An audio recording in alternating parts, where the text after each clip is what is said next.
பிரவீன்,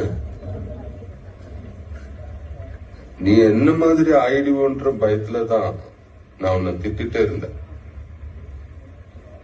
எனக்கு உன் மேல பாசம் இல்லாமல்ல இல்ல, எனக்கு உன்னையும் அம்மாவையும் விட்டா வேற யாரா இருக்கா? நானும் அம்மாவும் உன்னை லவ் பண்ற மாதிரி இந்த உலகத்திலே உன்னை யாரும் லவ் பண்ண மாட்டேங்கிறா.